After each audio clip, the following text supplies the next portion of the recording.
No siempre los monstruos nacen. A veces los crean. Medusa, temida por su mirada mortal y su cabellera de serpientes, es una de las figuras más malinterpretadas de la mitología griega.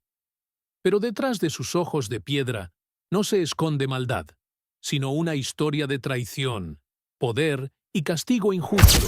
Hubo un tiempo en que Medusa no era temida. Antes de que las serpientes se enroscaran en su cabeza, antes de que su mirada convirtiera a los hombres en piedra, antes de que su nombre fuera sinónimo de terror. Medusa fue una joven mortal, tan hermosa que su sola presencia parecía detener el curso del viento. Era una de las tres hermanas gorgonas, pero a diferencia de Esteno y Euriale, inmortales y salvajes desde su nacimiento, Medusa era humana, vulnerable y consciente de su fragilidad. A diferencia de ellas, no nació con garras ni colmillos, ni con escamas que cubrieran su piel. Medusa caminaba entre las sombras con los pies descalzos, y cada paso suyo dejaba una estela de dulzura, no de destrucción. Medusa sirvió como sacerdotisa en el templo de Atenea, diosa de la sabiduría y la guerra estratégica. Como todas las sacerdotisas de la diosa, había hecho un voto de castidad, entregando su cuerpo y alma a los designios divinos.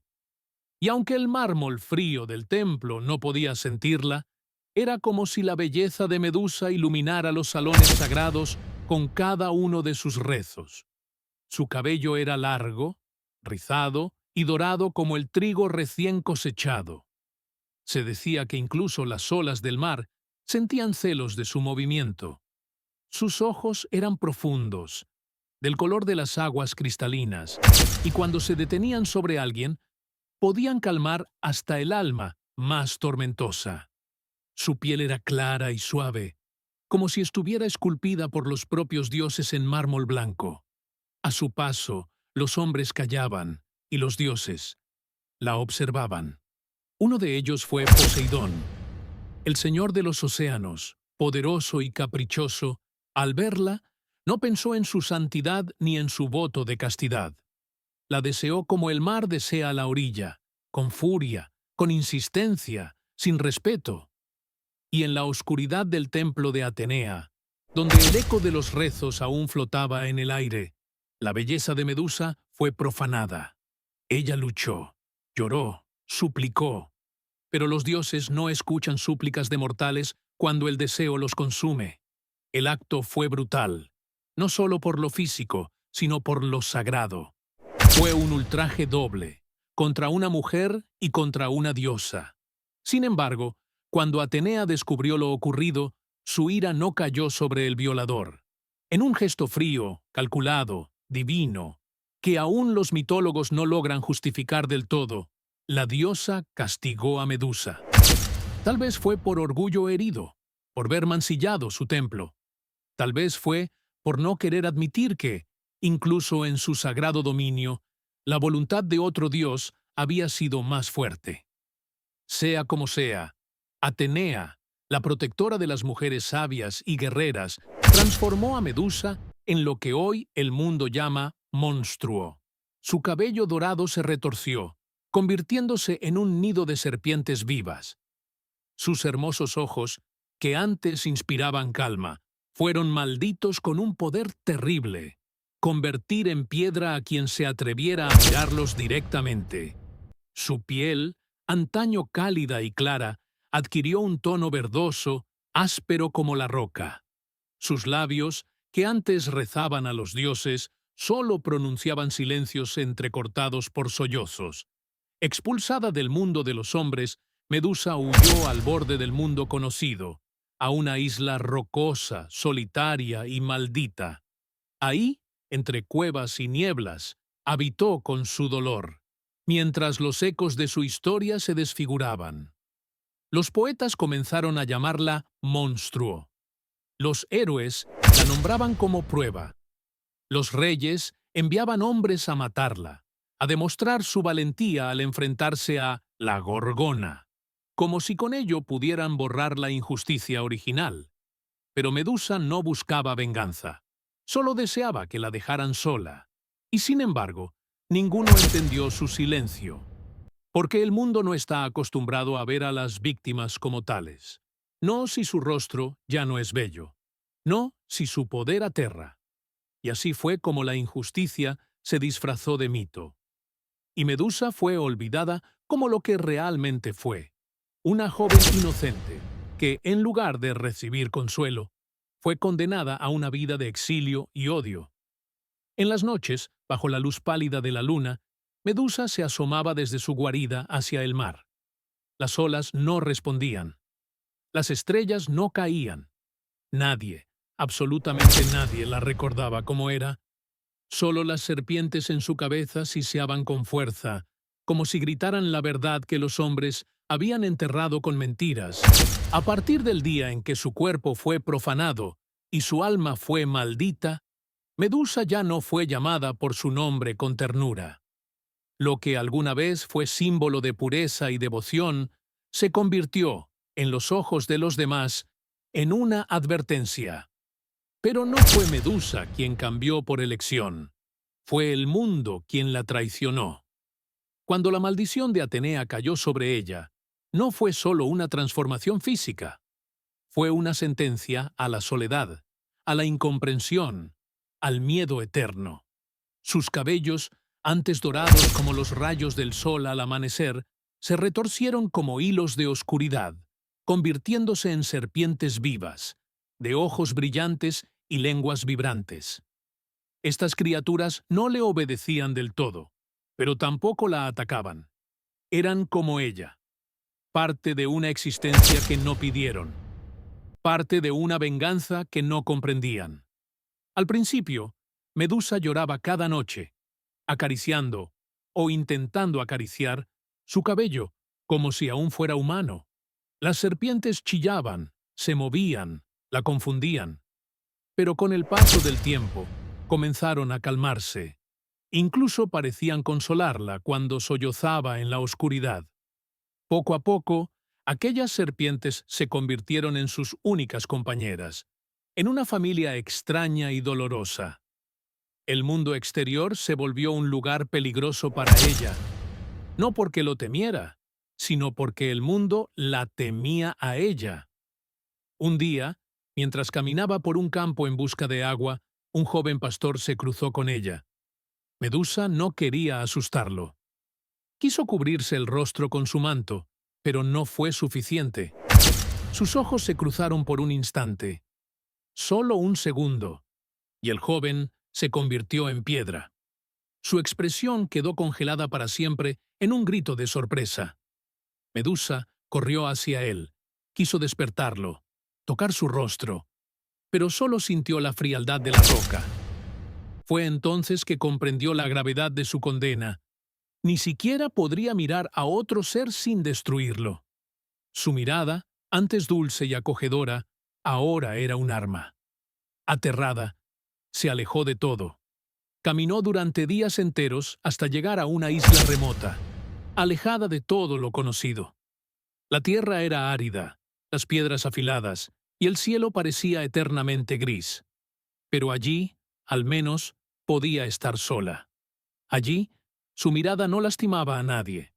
Allí, podía ser libre en su tristeza. Y sin embargo, la fama de su nombre empezó a extenderse como una sombra.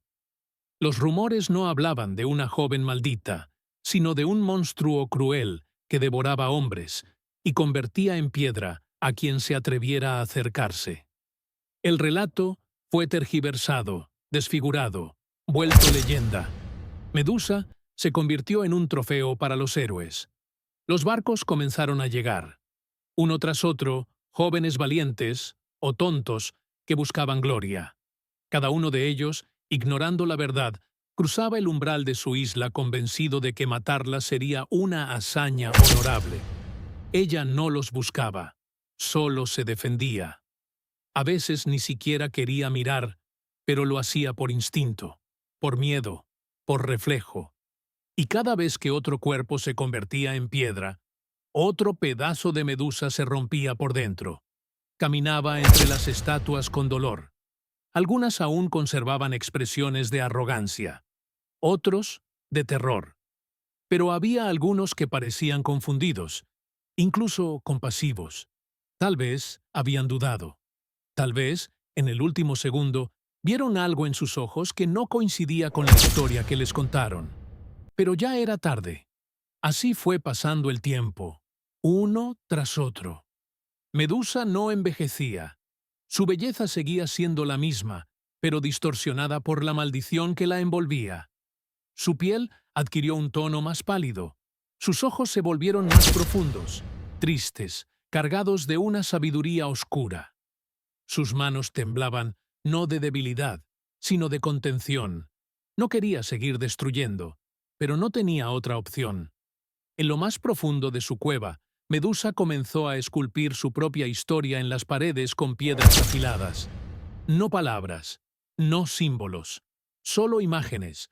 Una joven arrodillada, un templo, una ola, una diosa, una lágrima.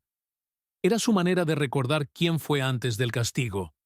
Era su forma de resistir el olvido. Las serpientes en su cabeza la observaban en silencio.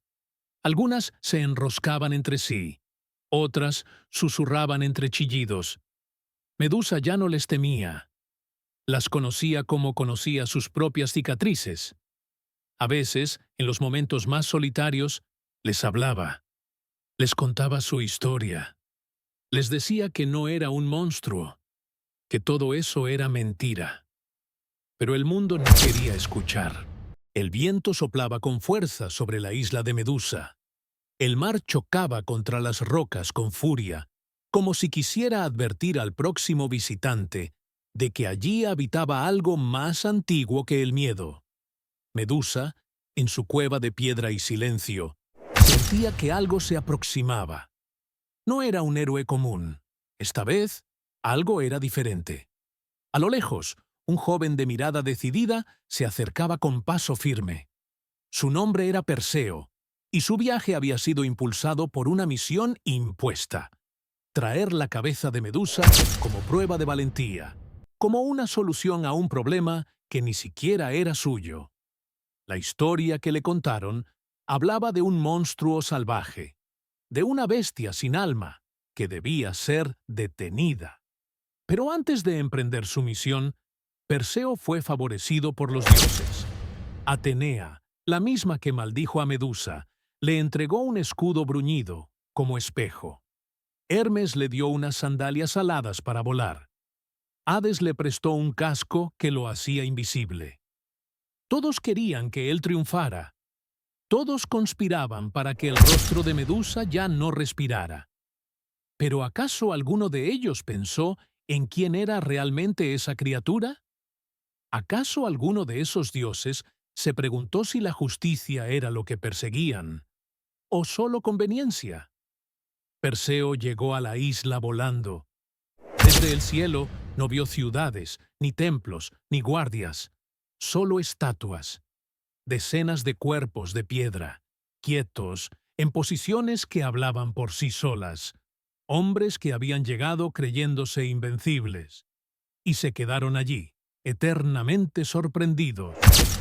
El joven héroe descendió con cautela, sin mirar directamente al frente, solo guiándose por el reflejo del escudo. Medusa, mientras tanto, sentía el cambio en el aire. No era el miedo habitual, ni la arrogancia de los que llegaban a matarla. Era algo distinto. Era silencio, un silencio nuevo, denso, que la envolvía. Se levantó de su rincón, el cabello hecho de serpientes agitándose con inquietud. Las criaturas silbaban, alertas. Medusa no sabía qué estaba por suceder, pero lo sentía venir como se siente una tormenta antes de la primera gota.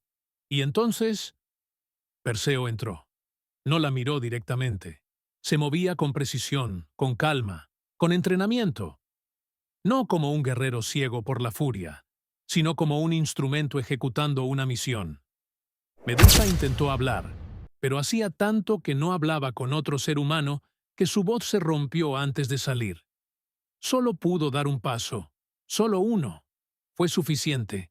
Perseo, sin mirarla, Se guió por el reflejo y alzó la espada.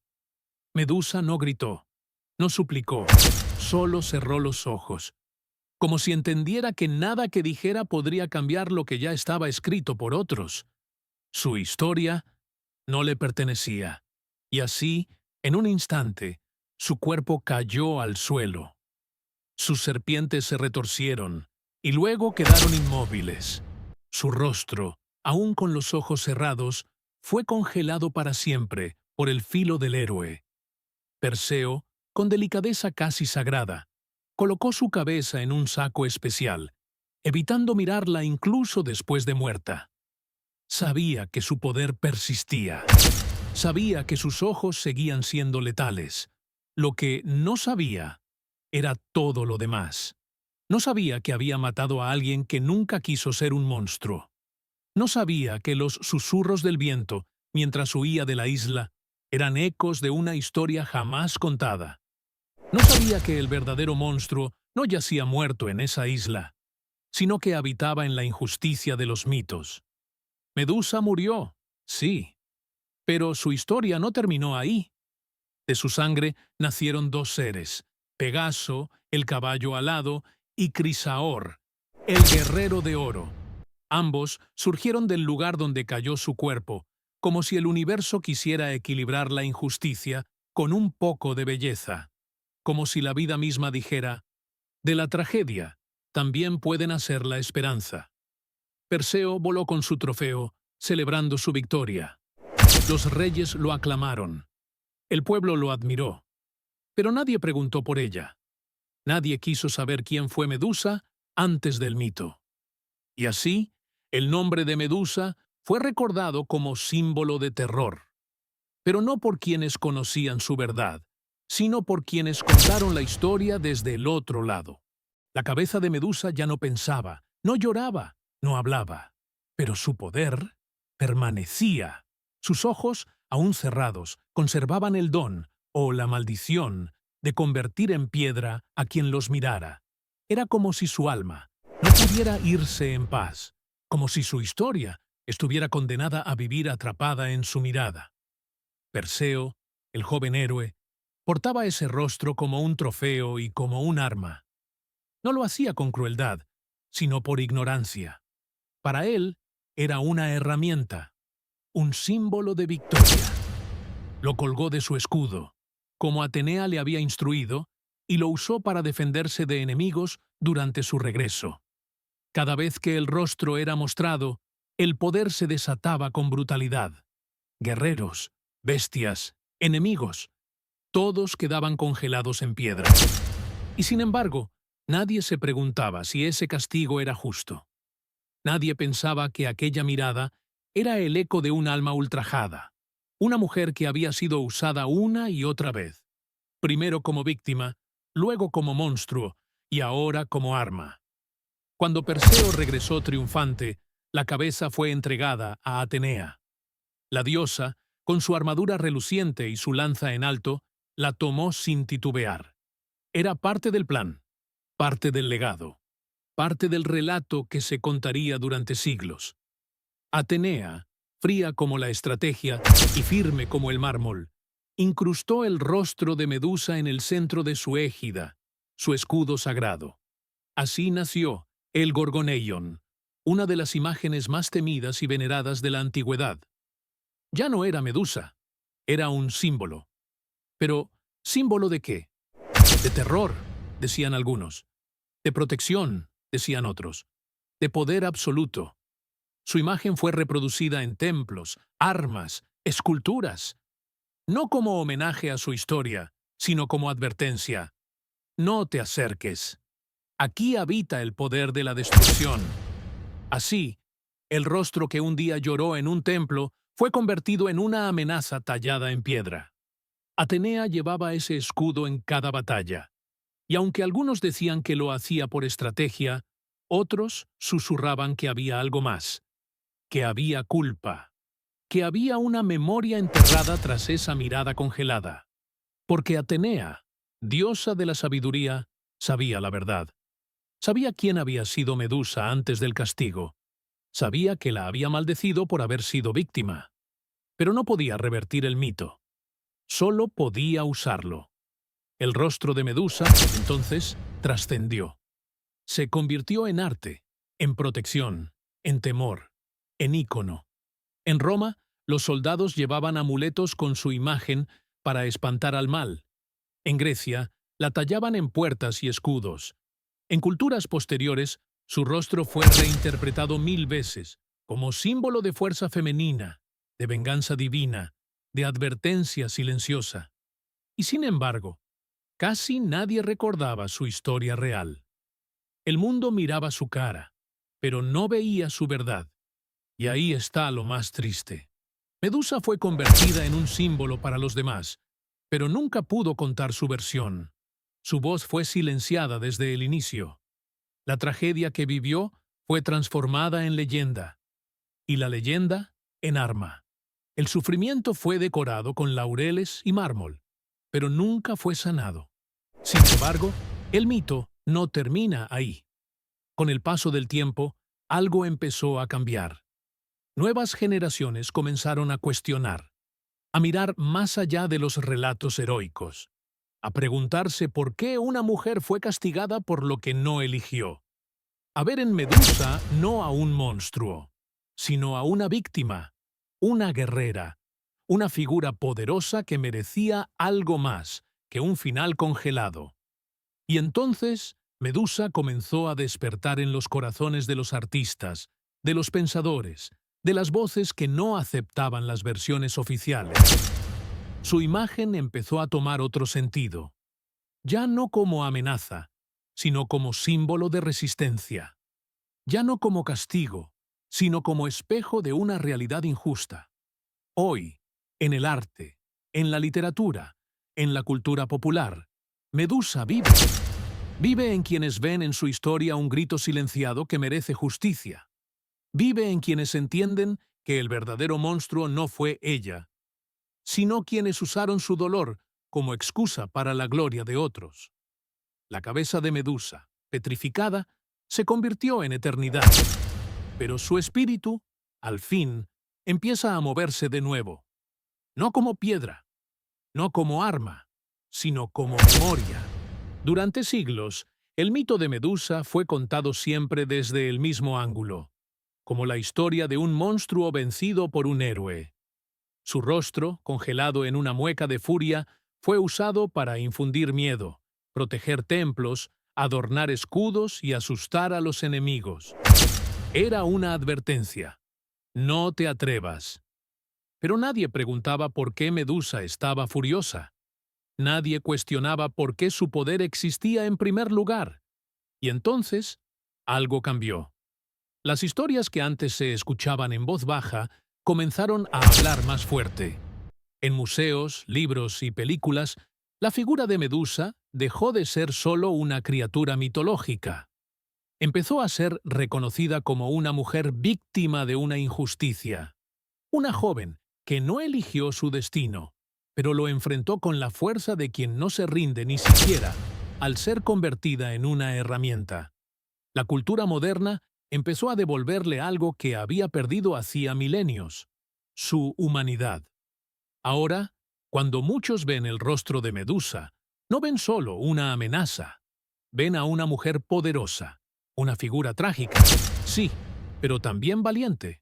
Una que representa a todas las voces que fueron silenciadas por el miedo, la vergüenza o la injusticia. Su imagen se transformó en un símbolo de resistencia. En obras de arte contemporáneo, Medusa aparece como una guerrera con cicatrices. En murales callejeros, se la pinta con la frente en alto, como si dijera: «Ya no me avergüenzo de mi historia, ahora la cuento yo». En la literatura feminista, su mito es reinterpretado como una crítica a la cultura que castiga a las víctimas y glorifica a los que las hieren. Incluso en las redes sociales, Medusa es un ícono. Su nombre aparece en campañas que defienden a las mujeres, que hablan del abuso, del valor de sobrevivir, porque su historia es la de muchas, la de quien fue juzgada sin haber hecho nada malo, la de quien fue convertida en villana por haber sufrido. Y así, poco a poco, El grito de Medusa empezó a escucharse otra vez. No con furia, con verdad, no con destrucción, con justicia. Hoy, mirar el rostro de Medusa ya no significa solo enfrentarse al miedo. Significa tener el valor de mirar lo que otros no quieren ver. Significa recordar que detrás de cada historia de horror hay una verdad que necesita ser contada. Medusa, la que fue obligada a esconderse, ahora brilla en los ojos de quienes se atreven a contar su historia completa. La cabeza que antes petrificaba, ahora despierta conciencias. Y en ese despertar vive algo más grande que la venganza. Vive la memoria, la justicia, el amor propio. Vive el eco de todas las mujeres y hombres que fueron silenciados y que, como ella, merecen ser escuchados. Porque Medusa no era un monstruo. Era una mujer que se negó a desaparecer. Y su historia, finalmente, vuelve a tener voz.